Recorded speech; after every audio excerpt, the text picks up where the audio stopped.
Good day to you all watching us in Cameroon and around the world. The Constitution of Cameroon, as repealed and amended in 1996 and 2008, put in place a number of institutions aimed at moving the country's democratic process forward. Prominent among them, the Senate and the Constitutional Council, already functional since 2013 and 2018, respectively. The December 6 regional elections will complete the provisions of the Constitution with special attention on devolution of power. Will the regional elections bring the final solution to what has been a strong debate on decentralization? On today's edition of the program, we shall also discuss the stakes surrounding the sanctions. The ad hoc disciplinary committee of the CPDM has meted on 78 of its members, some of them sitting mayors and other officials with posts of responsibility. Those are the two topics we're going to thrill you with. Just stay where you are.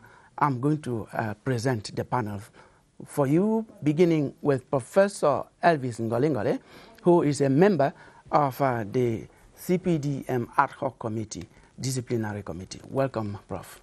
Thank you very much, Killian, and good morning to all the co-panelists. And I look forward to having a rich conversation on this panel. We promise our viewers just that. Stephen Ojong is the publisher of the Media newspaper. Welcome. It's always a pleasure to be on Press Hour. I'm happy to be back after a while. Yes, you've come to stay, Stephen. We have Roland Akon. He's a journalist, Vision Card. Welcome to the program, Roland. Thank you very much, Keelan, for inviting me. I'm happy to be here this morning. And the CRTV's editorialist, Dewi Lambi, is here with us when you see him on the set. I know you are waiting for what he's going to say. Dewi, welcome to the program. It's a pleasure. Yes, we're going to introduce somebody who is going to intervene in the second part of the program. We'll just let you know that we have another guest who is just standing by. It's Dr. Fidelis Oshong. He is a political scientist. And without much ado, we're going to set the ball rolling with the first slot, the regular slot of the program, Press Review, with Emanuela Vemnui. Emanuela?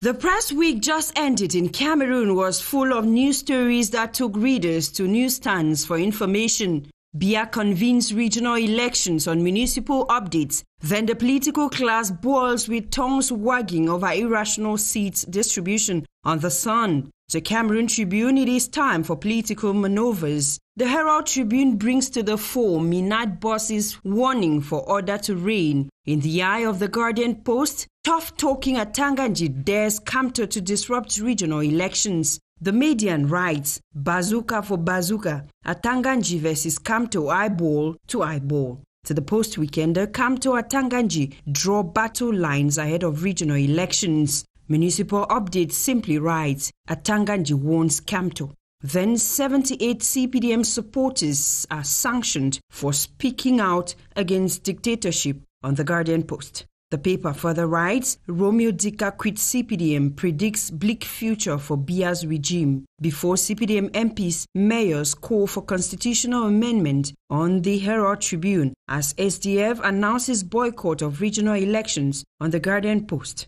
To the Post, SDF backs out as battle for regional council heightens.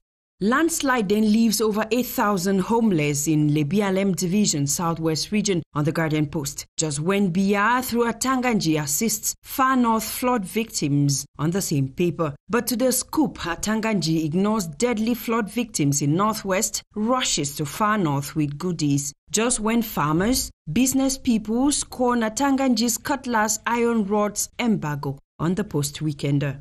The Anglophone crisis takes another twist with a Defense and Security Forces new operation, Bamenda Clean, on the Herald Tribune, as ban on circulation of motorbikes paralyzes Bamenda on the Guardian Post. The Post's newspaper writes, Amber military power torso sends hundreds fleeing out of Northwest. The Herald Tribune then investigates how teenagers are recruited as amber fighters, with many confessing to be paid 1,500 francs weekly. The Voice Weekender writes, as U.S. Congress passes firm resolution on Anglophone crisis, calls for immediate ceasefire.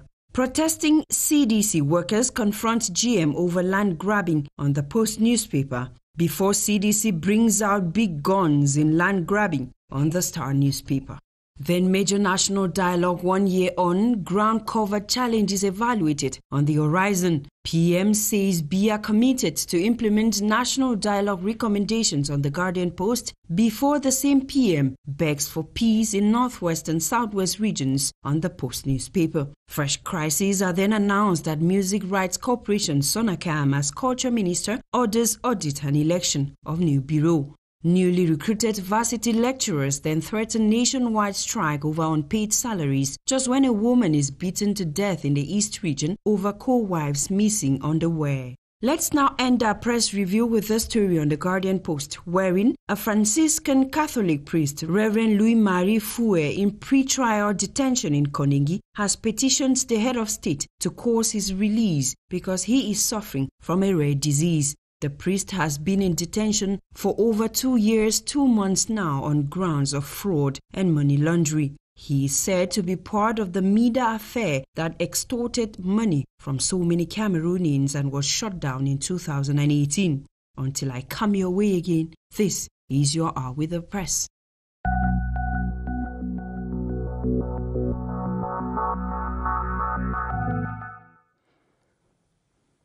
We cannot wait to have you on our way again next Sunday. Manuela, thank you very much for that rich press review. We told you, ladies and gentlemen, that we have 2 topics. The first one that we're going to treat is the topic dealing with the sanctions that the CPDM ad hoc committee, disciplinary ad hoc committee, meted on so many of its members, not just supporters, because they are members with posts of responsibilities in the party. We will get the number when we get to the member of that ad hoc disciplinary committee. But let us just, how did you receive this news of what I call very hard sanctions on very important members of the ruling party? Well, Kilian, I'll beg to differ with your qualification of the sanctions as hard. I think it depends on who is looking at it. As to how I received it, it's a normal thing. In the life, there's nothing spectacular about it. It's a normal action in the life of a political party that is structured and properly administered. Well, it could be of interest to people in Cameroon in particular, because the CPDM is the party in power, the party that is in government. And anything that they do would obviously be of interest to many people on the basis of their perspective, on the basis of the fact that they're the party in government. Okay. So, to me, it's normal. Otherwise it's their private business of political party, but a political party that is running public affairs, and that is where it becomes interesting. Otherwise, it's just like another news event. Other parties do have disciplinary committees too. Yes, Roland, you are used to reporting political events. You find the sanctions, there are so many of them, close to 100, normal, like Dewi says. The CPDM party is the governing party of Cameroon, and it is the party which is leading in terms of the political landscape in Cameroon. Were it not of discipline, I'm not sure that the party would have maintained this position on the political landscape in Cameroon. The discipline meted on some members of the party is due to maintain order in the party who follow the party line and the basic text of the party. I'm not a supporter of the party, but that's the observation which I have personally. And it is true that the ad hoc committee's decision has left a lot of frustration to some members of the party, but at the same time it has also exposed some of the problems which are in the party. That's when you follow the people who are victims of the sanction and they tell you why the sanctions came up, you understand that there is a problem that the party really has to look into. Thank you. Stephen, how did you report this story in the media? Yeah, at the media, we're not surprised by the convening of the disciplinary committee and by the sanctions. It is normal for every political party. It is not only in Cameroon, it's not only in the CPDM, it's everywhere. We hear about the ANC disciplining its members. So like every other political party, they could convene, they have the right to convene a discipline committee to sanction militants who contravene the rules and regulations of a party. Don't forget that a political party is an association, and every association has its rules and regulations that its members must comply with. For somebody whom I've been observing, President Paul Biya acts methodically and very slowly. When the day I heard that they had convened a disciplinary committee, I knew that something was really wrong. And for the journalist that I am, over the years, we have been reporting of noise being made around the CPDM, especially during and after elections, where people contest the choices of candidates that the party projects for elections. I think this disciplinary committee was convened to serve as a deterrent for militants who may want to behave the same way ahead of the elections that are coming up, because I think the leaders of the hierarchy of the party will not want the same noise that has been always sanctioned the investiture process to come up again. Thank you. I was not surprised with the sanctions. And being a disciplinary committee, the sanctions, I will not say they were very hard. I expected to see many dismissals, but they were just... There is a dismissal. There is one person dismissed, excluded from the party. One observation that I want to make here is that if my reading is correct, it's like the Anglophones of the CPDM are exemplary in their behavior, because I saw no Anglophone among the list of people who were sanctioned or convicted. That I can't make any comment on that. Prof, you've listened to them. They say it is normal, but I want to ask you first, have you had such sanctions involving such high-standing personalities of your party, and in this number, I think there should be 78 who are sanctioned, but the files were more than that. Have you had this before in the party? Well, I know that first of all, I was honored and privileged to have been a member of the ad hoc disciplinary committee. And I know that in the past, like I think in 2013, there was a disciplinary committee that also issued sanctions. Perhaps the number of personalities that were sanctioned were not as many at that time as we have had it this time. But what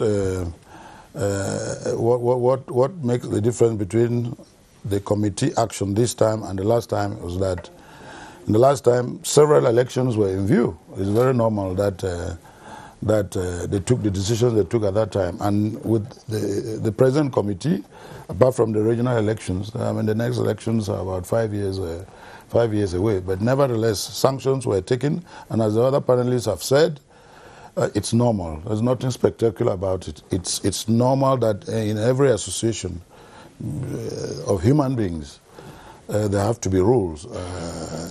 We are going to focus on how normal... People must respect those rules. We are going to focus on how normal that will be when we see the effect the sanctions have on the personalities involved, because some of them getting suspensions up to 36 months can actually be frustrating. We're going to come to that. Now, let us get from you, what were some of the offenses that led to these sanctions? Well, generally the offenses range from those who refuse to obey the circular of the national president or the instructions of the Secretary General, to those who decided that they will use their popularity or powers to block the process or challenge the authority of the mandated personalities that were mandated by the Secretary General, or it went to the extent of touching on those who created disorder, total disorder in certain cases. And all of these various deviant forms of behavior were considered as forms of indiscipline as far as the party is concerned. And that is why if you notice that of the 78 persons that were sanctioned, the sanctions vary from just letters of observation, warnings or reprimands to temporary exclusions of various durations. And only one person. Up to 36 months, that's 3 years. Up to 3 years, yes. And only one person had a definitive Prof, rejection. One person excluded for a party, you have always said, we listen to you, that's an assembling party. Yeah. Is one too many? Don't you see that? 1 out of 78 that were sanctioned, don't forget 11 were acquitted. Well, they don't say acquitted, they said means or cause. You know, it's a sort of acquittal. Okay. You see?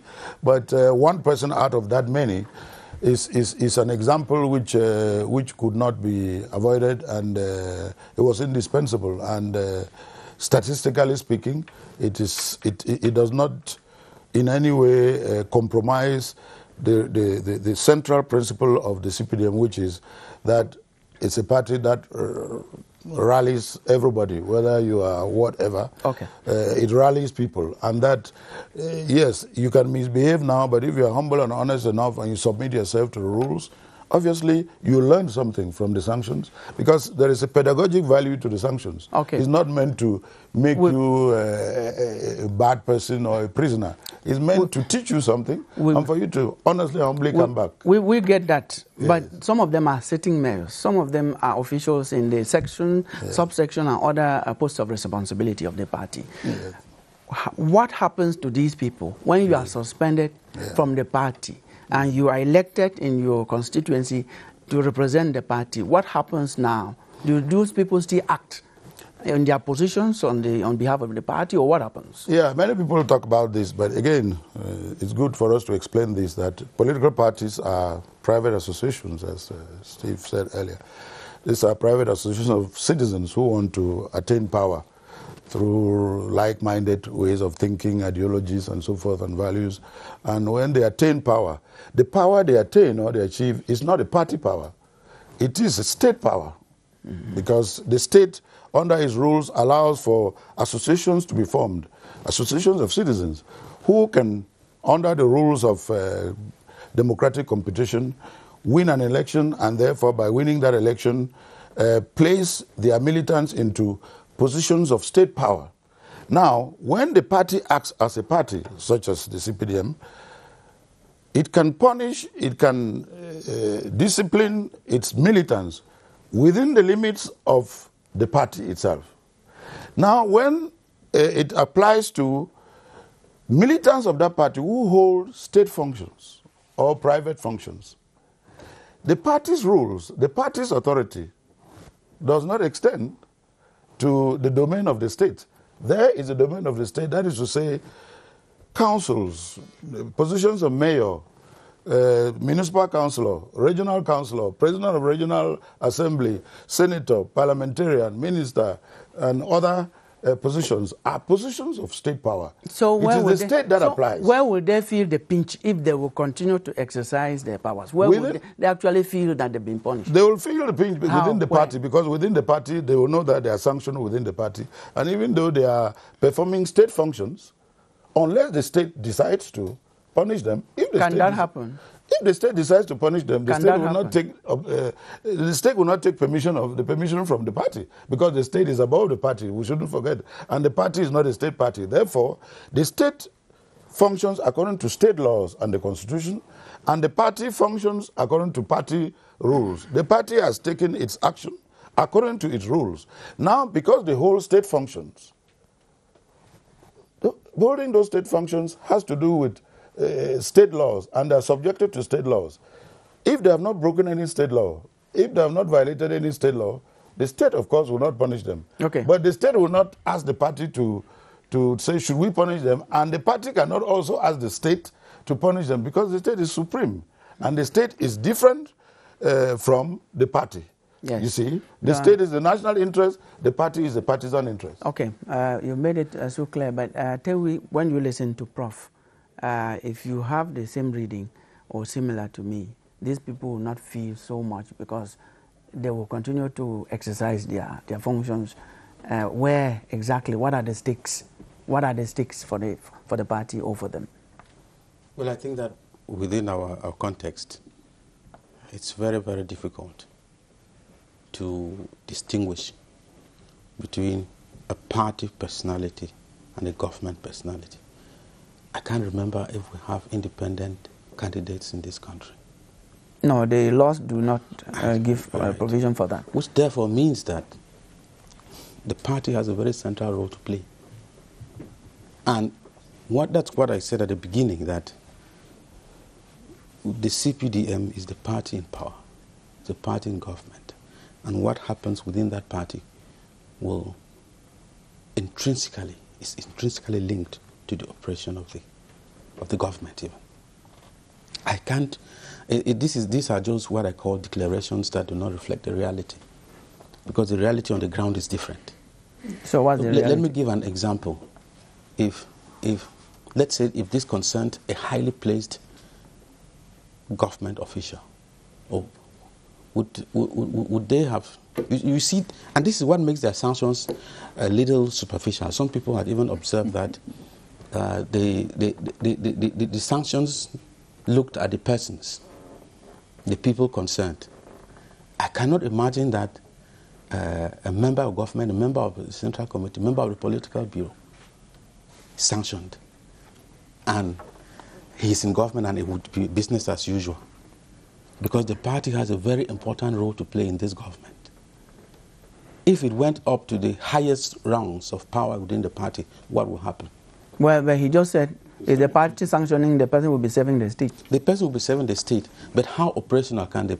They themselves say that the CPDM is like the think tank. It's the party that is supporting the government, and if that party is seen to be weakening its members in government, how can the results be positive and effective? When it is contradictory in my point of view. Here, the stakes are very high, given that they have been sanctioned, but they continue to operate as they were saying. So what's your take on that? Well, I think the Professor Ngole, member of the ad hoc committee, has drawn a line between the party and the state, which should be very, very clear. They are functioning now as personalities of the state, and they are no longer functioning as personalities of the party. That is very, very important.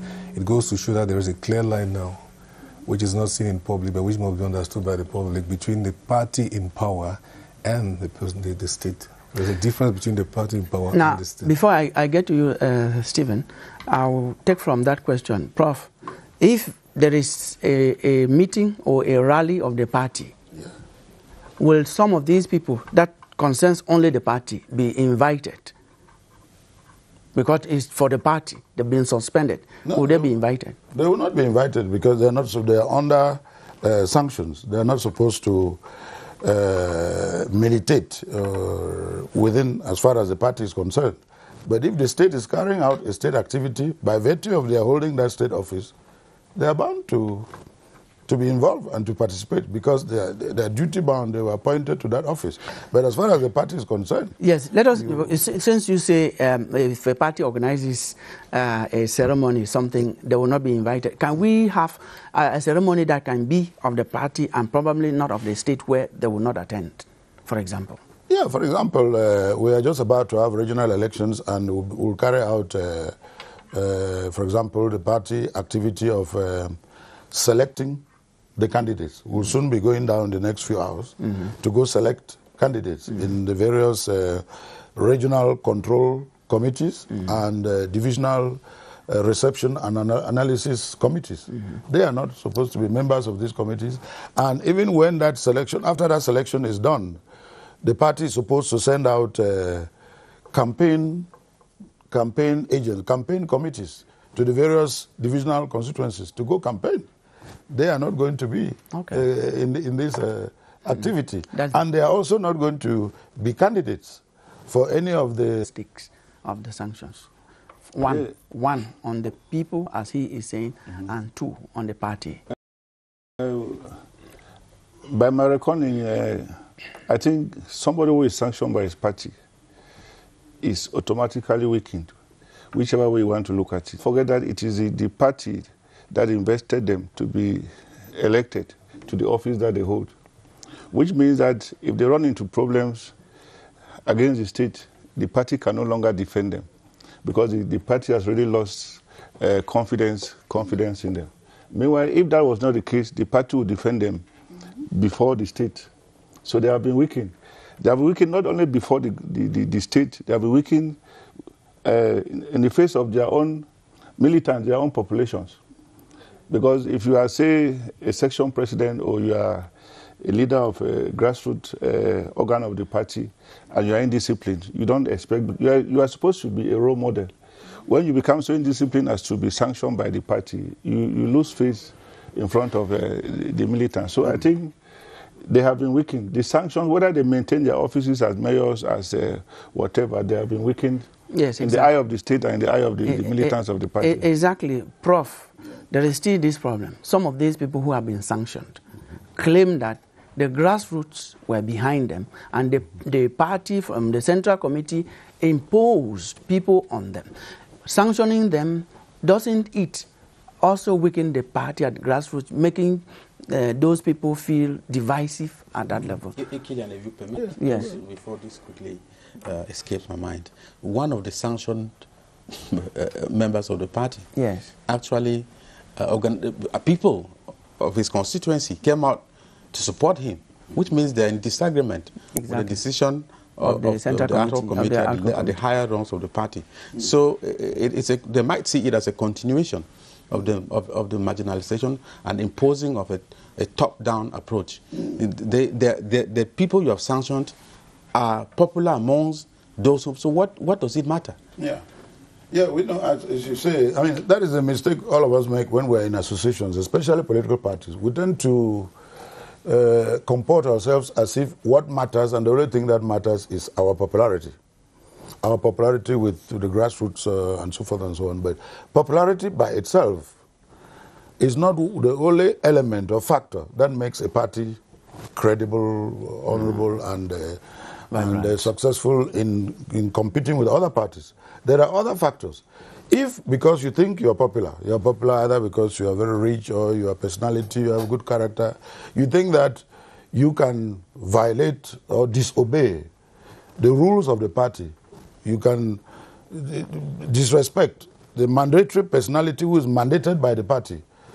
Once you disrespect the person mandated by the party, you are disrespecting the hierarchy, the head. And once you do that because you think you're popular, the popularity alone will not make the party. We agree with that, Prof. The question we're asking here is, we're in a democracy. Yes. And the word is that the person who is loved and followed by the grassroots should be the person to lead these people. Indeed. But what they are saying here is that the popular person who carries the grassroots feels frustrated with his people because another person who is not popular is imposed on that community. Yes, and the tendency is that many people think they are popular, think that they are so popular that nothing else matters, and that they can do whatever they want, including defying, violating rules, or disrespecting personalities.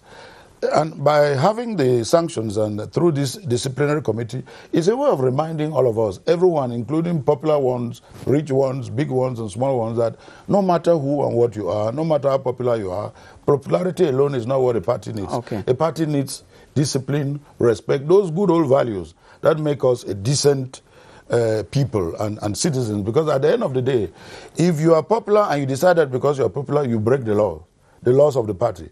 It means that what you are saying is that even at the level of the state, or even in your private life, You can afford to break laws and rules because you think you're popular. Is popularity alone what makes someone succeed? No. Obviously. And that's why, in a way, there's pedagogy in this thing. The party believes that through this sort of disciplinary sanctions, it's a school. Everybody should learn that no matter how rich or popular we are, no matter how good a character we may have, no matter how connected we may be, we must know that a party is an organization. An association means, by definition, respect for hierarchy, respect for people, and sensitivity to others, being of decorum. In other words, good old values we learned in primary school to make you a good citizen. Otherwise, your popularity can infect or can be contagious or infectious to the party. Because you think that you are so popular that that's all that matters. But popularity alone is just one factor in the life and in the functioning of an association or an organization. Thank you. It's a school. Yes, briefly. On this issue, I think the party is a bit segregative. I recall a situation where in one of the sections of the party in the South, against the circular of the Secretary General of the party, the section hierarchy decided that office holders will not run for elective office. There was an official office holder who wanted to be section president of the party. And they blocked him. This was against the statutes of the party. It was against the circular of the party. Because in that same locality, you had other people who were office holders who were section president. But he was blocked. And nobody called these people of the hierarchy of the party to sanction. Because from what Prof is saying, they don't care about what the masses think. Take, for example, your ad hoc committee has sanctioned somebody, and the next day, his people are supporting him. So you are at variant with the people that you claim your party support. Prof. Pedagogy counts. Party has a duty to be pedagogic. I understand. We have to teach everybody. But what I'm saying is that the party does not care about what the masses think. No, it does care. It does care because at the end of the day, see, we don't want, when you have a mass, the mass does not mean that we should be as if we're in a jungle. The mass has to be educated. That's why there's an academy of which I happen to be privileged to be the coordinator. Our job is to educate ourselves and each other. Because at the end of the day, you can have a mass. But that mass does not have the right because of the weight of its numbers to, for example, go and insult somebody, break a law, or just do anything, just because they are the mass. This is completely different from what I'm saying. What I'm saying is that even after you are sanctioned, you sanction somebody, somebody whom you consider indisciplined, who is not credible to the eyes of the Central Committee and the ad hoc committee, disciplinary committee. But his people think that he is that person. And that is why even after your sanctions, they are against it, which therefore means that you are a party that doesn't care. No, we do care. That's why we have...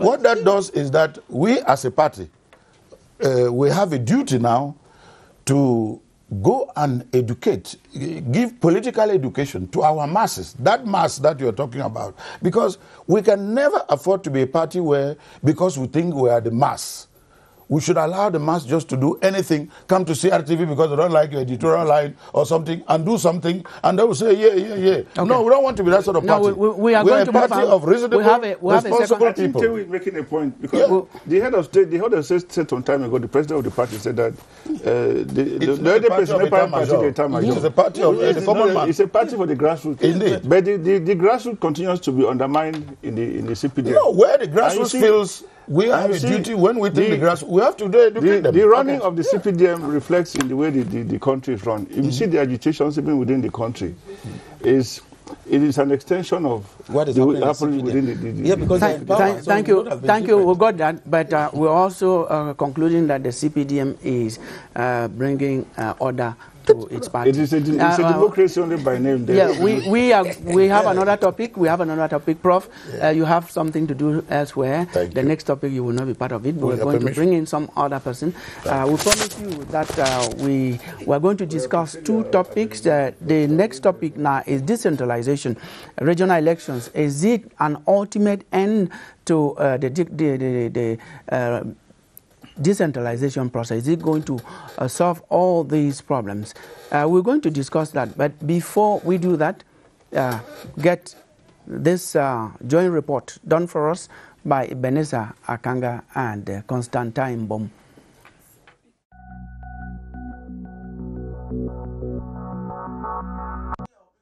The Constitution of January 18, 1996 created new institutions in the Republic of Cameroon, notably the Senate, the Constitutional Council, and regional councils. Part 10, Article 55 of the Constitution states that regional and local authorities of the Republic shall comprise regions and councils. Out of the new institutions created, the Senate and Constitutional Council have been put in place. What is remaining are the regional councils. It is very important that all the institutions so provided for in that constitution be put in place, and if they don't work well, then people can start asking for a change. More importantly, the regional councils will complete the process of decentralization. With the putting in place of these regional houses, we think that it's going to enhance the decentralization process, and power and responsibilities will go closer to the people. The people will be the one to select those who sit in the regional houses, and if those sitting there do not work well, the same people will remove them. On the whole, the holding of regional council elections on December 6, 2020 will complete the process of setting up the institutions created in the 1996 Constitution. Parliament adopted and the President of the Republic promulgated on December 24, 2019 the law to institute the General Code of Regional and Local Authorities. The law marks a decisive turning point in the steering of the country's decentralization process. All the steps underway for regional elections are seen as a sure way to fast-track and deepen the process. Economically, we would say the role of the region is to promote economic development and social progress.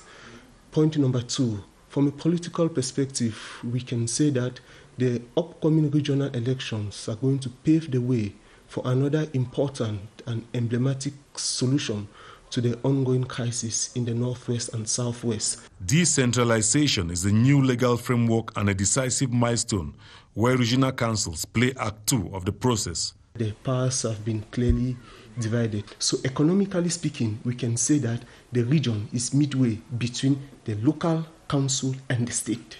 The process promotes local development and better service delivery to the population and creates new actors known as local authorities. They are at the center of the challenge to promote regional development and the emergence of Cameroon.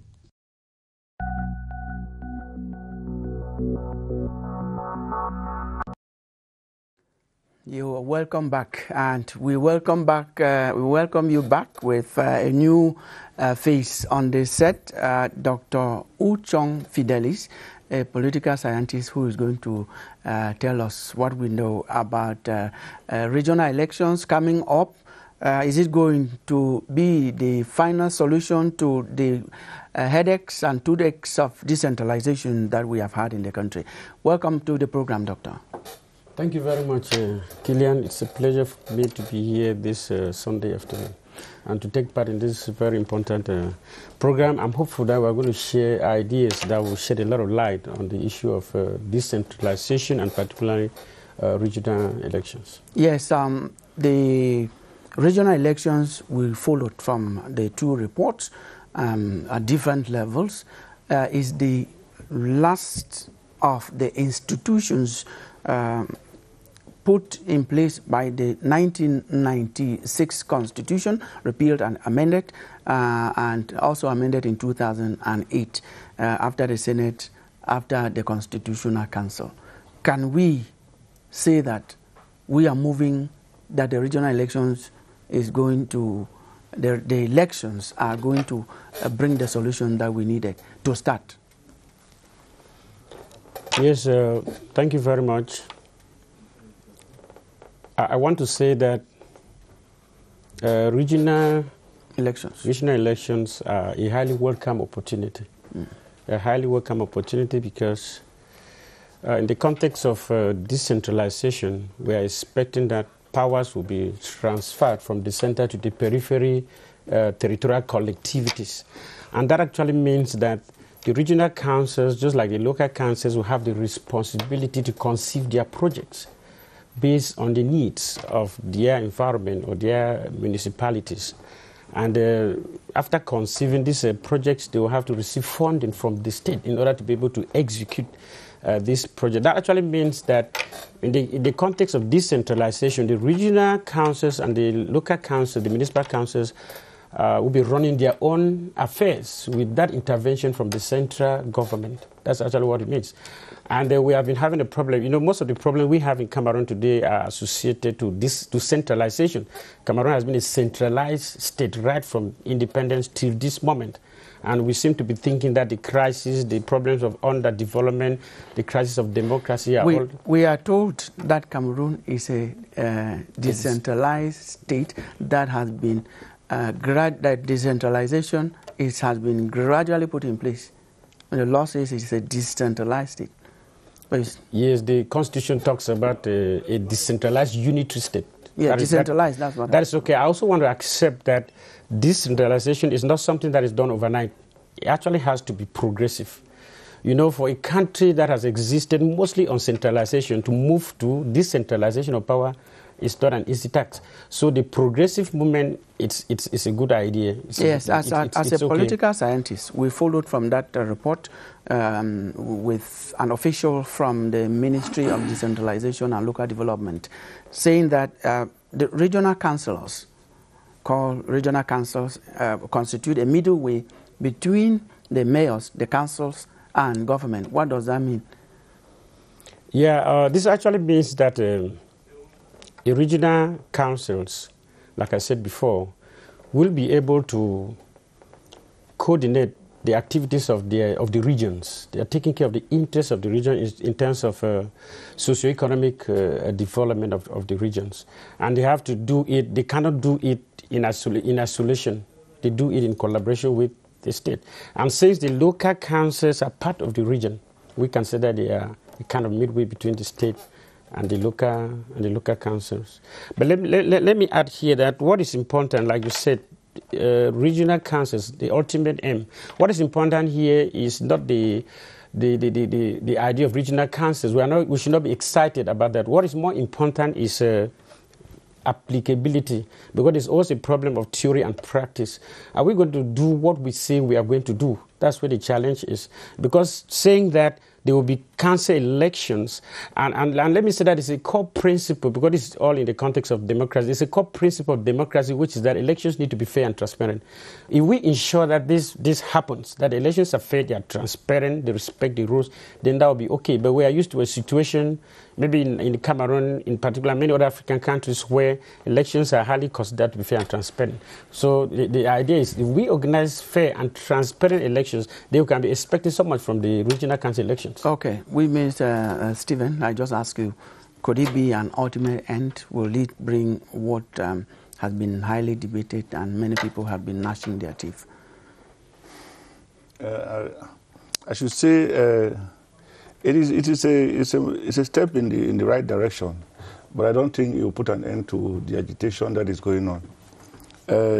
If I have read and understood the law on decentralization very well, I think the powers devolved to the decentralized authorities is still very, very small, very limited.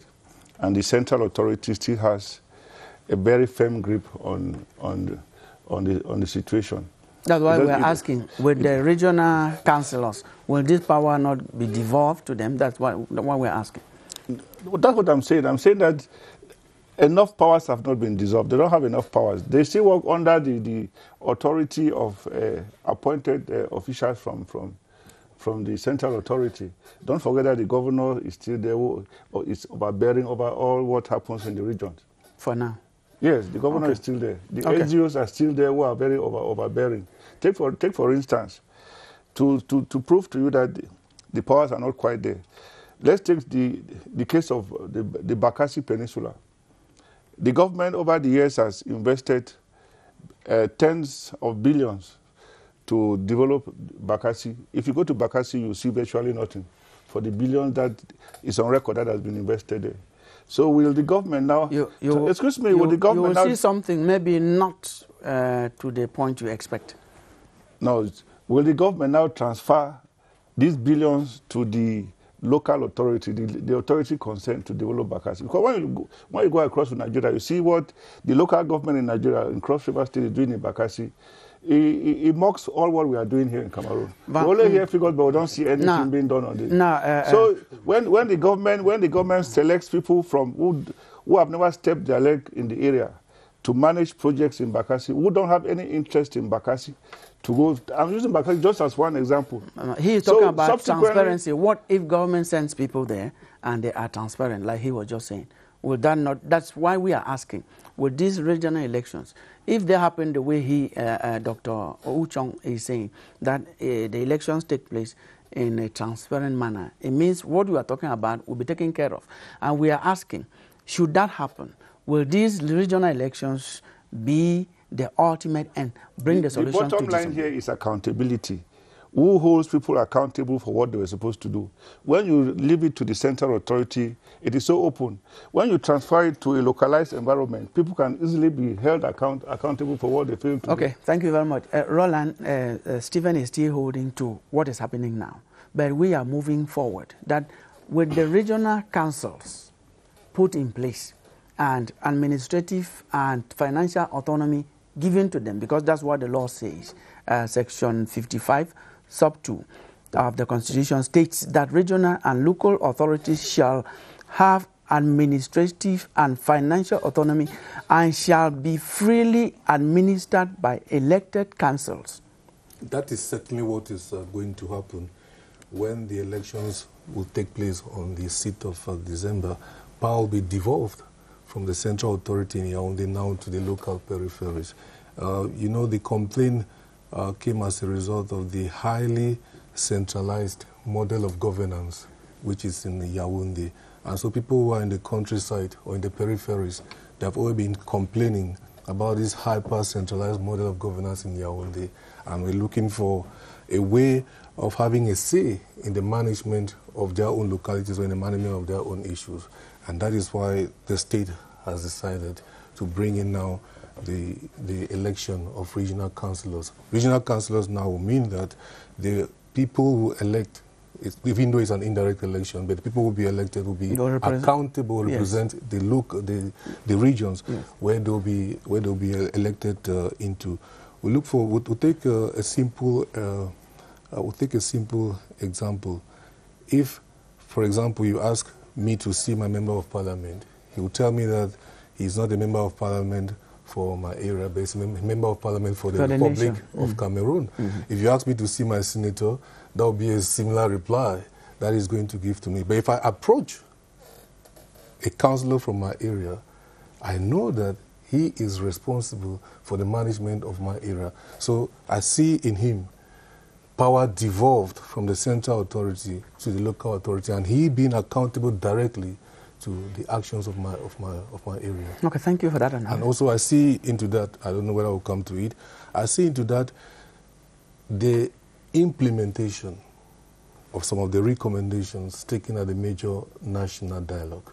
Remember that during the major national dialogue, one of the issues that was raised was decentralization. Exactly, there was a committee. A whole commission was created to cater for decentralization. Yes. And after the major national dialogue, President Paul Biya, or the government, sent to the National Assembly a bill which came out now as a law on the 24th of December 2019 on local and regional authorities in the country. Yeah. And that law has a lot of reply to some of the problems, pertinent problems presented by some people. So I see in the upcoming regional elections the refashioning of the structure of the state of Cameroon. Dewi, how do you read this? Are we going to move away from the toothaches and headaches of decentralization, some of the problems that we have? Because as Stephen has said, there has been a lot of centralization of power. Now with the devolution of power, decentralized competencies, will you see that is going to end so much of what we have, including even the crisis, because that's what the official of the Ministry of Decentralization and Local Development said in the report that we watched? Killian, I think we should avoid being over-optimistic. We should be cautiously optimistic. Because if we think that regional elections will be the magic wand to our decentralization, which is to me a process, because if it wasn't a process, they wouldn't be called it decentralization. Because when you describe Cameroon as a decentralized unitary state, it therefore means that decentralization as a process has come to an end. And so Cameroon is now decentralized. But I think that's not the case. And that is why I say we must be very cautious in how we see the regional councils. So how should we see My fear is that these regional councils should not be another budget-consuming institution which is not having an impact on the lives of the people. That's what some people have said about the Senate. Some people hardly see what contribution that is the Senate as an institution has brought to our democratization, other than being a budget-consuming institution. That is one. Before you go ahead, when you look at the function of the Senate is to make laws, pass laws, control as part of national of Parliament, control government action. Are they doing that before you go into such declaration? Well, at times, the role of control becomes more of a bottleneck in the execution of processes and projects. It becomes it slows down. Control in itself is not bad, but let us talk about this decentralization, which is being seen through the regional councils. To me, an institution is also important, and it derives its importance from the people that constitute that institution. If the regional councils, like we have seen in the past, will be another institution where people will be given positions of favor, where people who are retired from active life are being sent, where friends who need positions should be compensated, then I'm afraid it will be just the same story.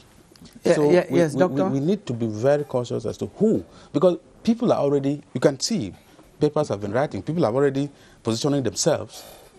Which is normal. Yes, but so what I'm saying is, right.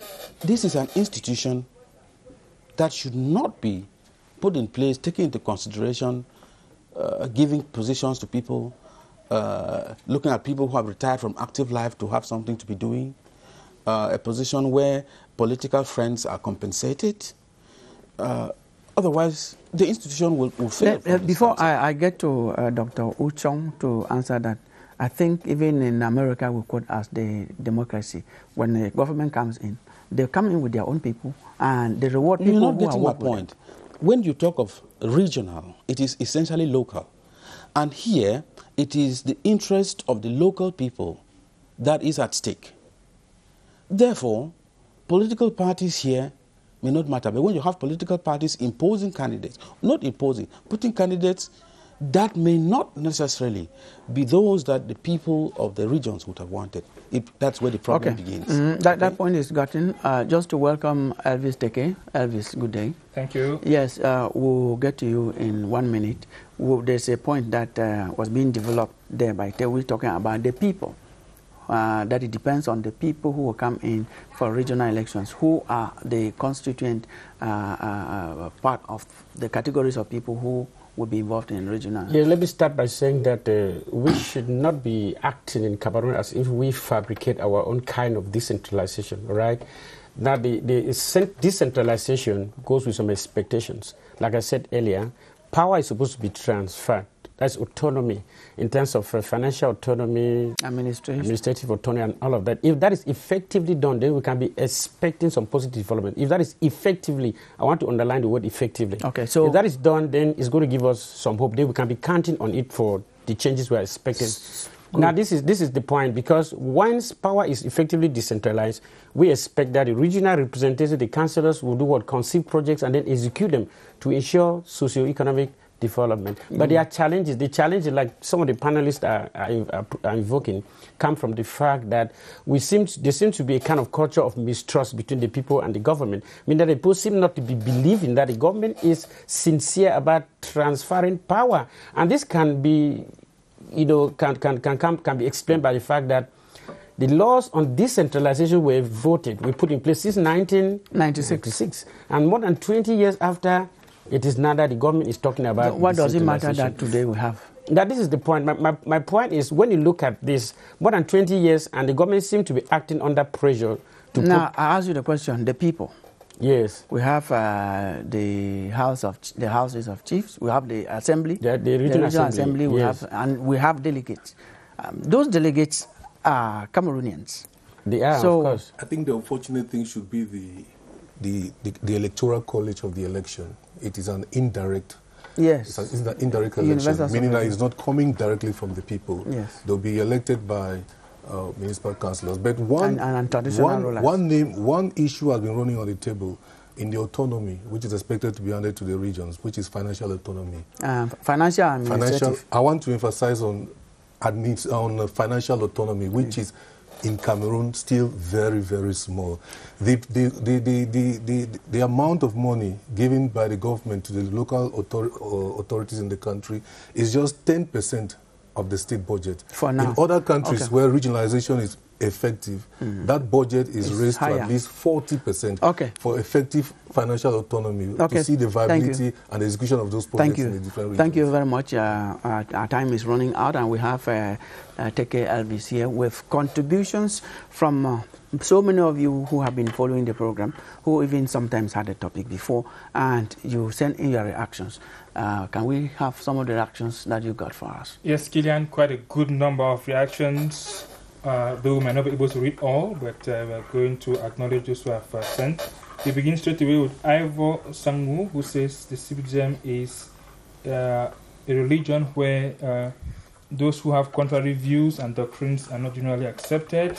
Emmanuel Chukwe Bikolo, who says regional election is a good step forward in Cameroon, but the timing and organizational structure of the said election leave much to be desired, solving the Anglophone problem before scheduling election and allowing everyone in their respective region to participate freely in choosing their respective leaders who will have given more credit for Cameroon's democracy. And Prince Mutapene says it's wrong timing for the regional election at this period. We are expecting that it would have been better to resolve the Anglophone crisis first through genuine dialogue. And Mary Kilachin says going for election is very good, but how certain are we that some areas are going to take part in the elections? And she's suggesting that the 8 regions should go in first, while the elections were organized for a later date. Let's take the last one. Northwest and Southwest. Let's take the last one. And Keneto One Micah says regional elections, a more status quo. Will conclude with Abbas Zensop, who says, I hope the elite from Yaoundé will not descend to hijack the regional councils. We expect development-motivated individuals and not power mongers at the councils. Thank you very much for bringing those contributions from our viewers to the set, Elvis Teke. We look forward to having you next Sunday. Ladies and gentlemen, watching us in Cameroon and around the world, we had as panelists on today's edition of the program, Professor Elvis Ngolengole, member of the CPDM Ad Hoc Disciplinary Committee. We had Dr. Fidelis Ochong, a political scientist, Tewi Lambif, editorialist in CRTV. Stephen Ojong is the publisher of the Median newspaper, and Roland Akon, who is a journalist with Vision Card. Gentlemen, we are pleased to have had you on the program today. Thank you. Thank you. Yes, and it's with that we come to the end of today's edition of Press Hour. Thank you very much for giving us your time. If you tune in halfway into the program, you can watch it. We stream it live on CRTV Web, Facebook. You can watch that for a rebroadcast. You have that tomorrow by 3 p.m. Thanks for watching. Have a good day.